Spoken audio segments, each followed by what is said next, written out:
Yasmin Farah tanya lewat email 3 hari yang lalu ya, kurang lebih. Dia tanya tentang salah satu soal yang menurut dia, ini aku salah satu viewer bla bla bla bla, dan kemudian ya seperti itulah. Nah kemudian si Yasmin dia tanya, nah ini ada satu soal yang aku bingung banget kak, jawabannya A atau B. Di appnya memang udah ada kuncinya. Nah ini gue garis bawain ya, gue notice di sini.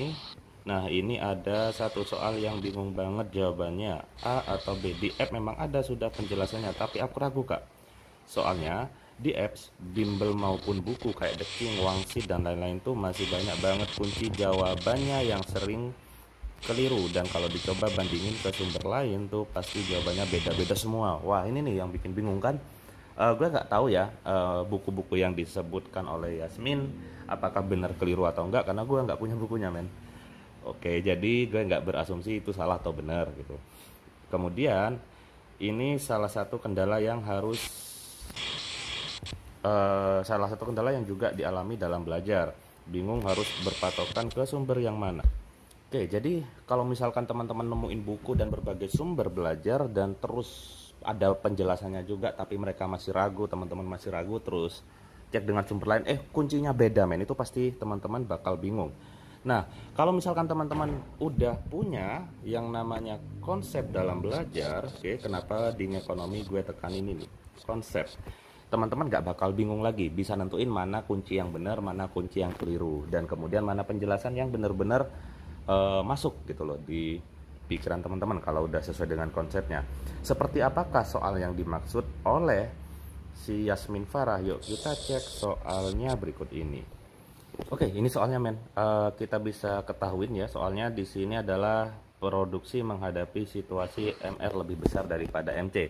Oke, gue ketik ulang soal-soalnya karena dia ngambil screenshot dari salah satu web gitu, jadi yang katanya jawabannya keliru dan penjelasannya keliru gitu. Jadi gue ketik ulang aja biar nggak ada asumsi apapun gitu loh.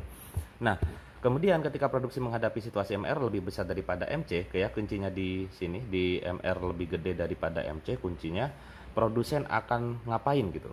Nah, tujuan dari kunci ini, produsen pasti tujuannya adalah maksimumin keuntungan. Dia akan memaksimumkan laba. Nah, dalam memaksimumkan laba, produsen akan berusaha untuk mencapai kondisi di mana MR sama dengan MC. Kalau misalkan MR-nya lebih gede daripada MC, nah ini yang jadi pertanyaan, mau diapain gitu loh biar mereka mencapai laba yang maksimum. Gue gambarin dalam bentuk grafik guys. Grafiknya sederhana aja, gue kasih grafik salah satu produksi suatu perusahaan. Nah, kemudian katakanlah sumbu X-nya itu adalah kuantitas, dan di sini adalah cost untuk MC, dan kemudian untuk ini adalah price untuk MR-nya. Oke. Jadi cost itu berlaku untuk MC dan price berlaku untuk MR. Kemudian gue akan gambarin juga kurvanya dulu, MR dan MC-nya. Nah, untuk kurva yang MR gue gambarin gini. Oke. Gue gambarin di sini adalah MC. Gue gambarin di situ adalah MC, dan kemudian ini adalah kurva MR-nya. Oke, kurva MR.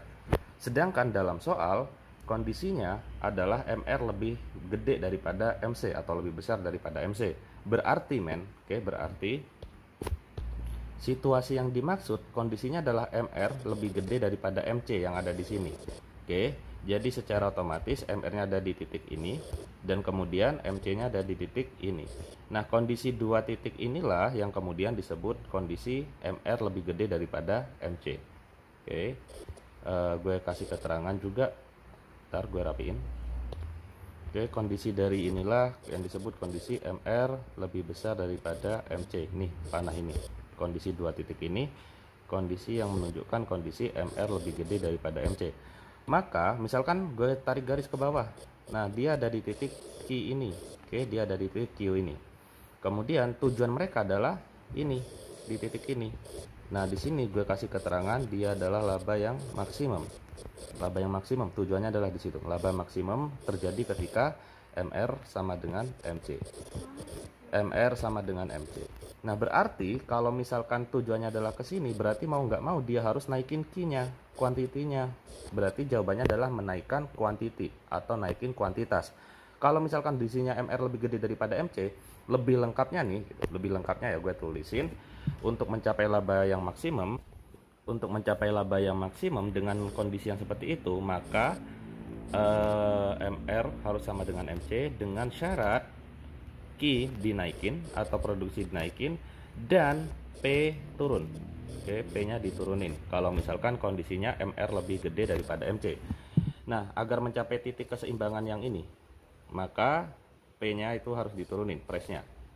Kemudian Q-nya dinaikin. Oke, P-nya diturunin, Q-nya dinaikin. Beres, men. Kita cari jawabannya. Mengurangi jumlah produksi. Nggak mungkin, karena kita harus menambah jumlah produksi, laba akan bertambah. Oke, jawabannya yang B. Menambah jumlah produksi, maka laba akan bertambah. Selesai. Semoga teman-teman paham. Kalau misalkan sebaliknya gimana, Bang? Gitu loh. MR lebih kecil daripada MC. Berarti kondisi dia ada di sini. MR lebih kecil daripada MC. Gue kasih warna yang berbeda. Oke. Gimana kalau misalkan kondisi MR lebih kecil daripada... Nah, kalau MR lebih kecil daripada MC kondisi ini, berarti teman-teman bisa lihat di kurva ada di titik yang ini. Misalkan gue taruh titik di sini. Nah, ini kondisi MR yang lebih kecil daripada MC. Oke ya, berarti kalau misalkan gue tarik di sini, nah Q-nya ada di sini, di garis kuning.